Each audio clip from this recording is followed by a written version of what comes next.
The Navajo Nation was once the country's hotspots for COVID infections, and it'll remain in lockdown with weekend curfews for at least the rest of this month.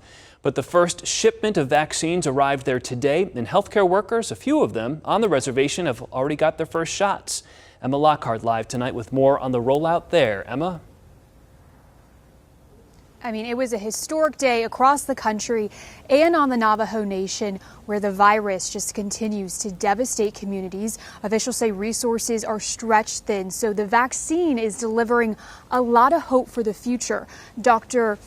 Loretta Christensen, the chief medical officer for the Navajo Area Indian Health Service, says the reservation is receiving 3,900 doses of the coronavirus vaccine.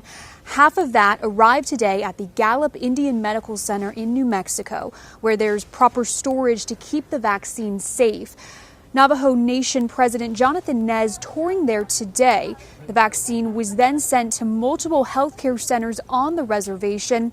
Healthcare workers are top priority, and a handful of them are now vaccinated with their first dose.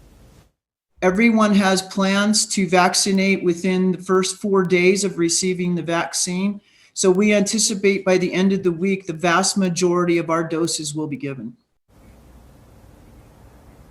Christensen says 2 more shipments are coming in tomorrow. Hospital workers, EMS responders, traditional medical men, and long-term care facilities are all part of the first distribution phase. Now, President Nez reminding people today to keep their guard up, wear a mask, and social distance. But thankfully, a lot of these frontline workers will be armed with the vaccine as the fight against the virus continues.